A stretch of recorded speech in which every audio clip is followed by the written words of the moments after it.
ഇന്ന് സീനിയാണ് സ്പെഷ്യൽ മത്തിക്കറിയാണ് കേട്ടോ. അപ്പോൾ സീനിയ കറി വെക്കൽ തുടങ്ങി. സീനിയാന്ന് പറഞ്ഞാൽ എൻ്റെ ഇത്താനായിട്ടോ ഞാൻ സീനിയ എന്ന് വിളിക്കുന്നത്. അപ്പോൾ അത് തക്കാളി ഇട്ടു, വെളുത്തുള്ളി ചതച്ചത് ഇട്ടിട്ടുണ്ട്. പിന്നെ ഓയിലിൽ തക്കാളി വെളുത്തുള്ളി ചതച്ചതൊക്കെ ഒന്ന് മാറ്റിയെടുത്തു. പച്ചമുളക് കൊണ്ടിട്ടാ, പിന്നെ മഞ്ഞൾപ്പൊടി മുളക് പൊടി ഇട്ട് ആവശ്യത്തിന് നമുക്ക് എത്ര എരിവൊക്കെ ആവശ്യമില്ല അതിനനുസരിച്ച് ഇട്ടിട്ട് നല്ലപോലെ ഒന്നാൾ വാഷി എടുക്കുന്നുണ്ട്. പിന്നെ ഇതാ മത്തി നല്ലപോലെ ക്ലീൻ ചെയ്ത് മത്തി ഇവിടെ ഇരിക്കുന്നുണ്ട്. ഇതാ പുളിവെള്ളം ഇട്ട് ഒഴിച്ചു കൊടുക്കണം. നമ്മുടെ സാമ്പാറിലേക്ക് ഒഴിക്കുന്ന പുളി ഉണ്ടല്ലോ, ആ പുളിവെള്ളം ഒഴിച്ചു കൊടുക്കും. നല്ലപോലെ മിക്സ് ചെയ്തിട്ട് അടച്ചു വെക്കണം കുറച്ച് നേരം.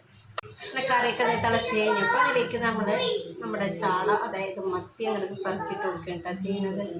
എന്നിട്ട് പിന്നെ നമ്മളത് അടച്ച് വെച്ചിട്ട് ഒരു 6-7 മിനിറ്റ് കുക്ക് ചെയ്താൽ മാത്രം മതി കേട്ടോ. അങ്ങനെ നല്ല കുറച്ച് ഓയിലാണ് കേട്ടോ, വെളിച്ചെണ്ണ ഒഴിച്ച് കൊടുത്താൽ കുറച്ച് കറിവേപ്പിലയും കൂടി ചേർത്തപ്പോൾ നമ്മൾ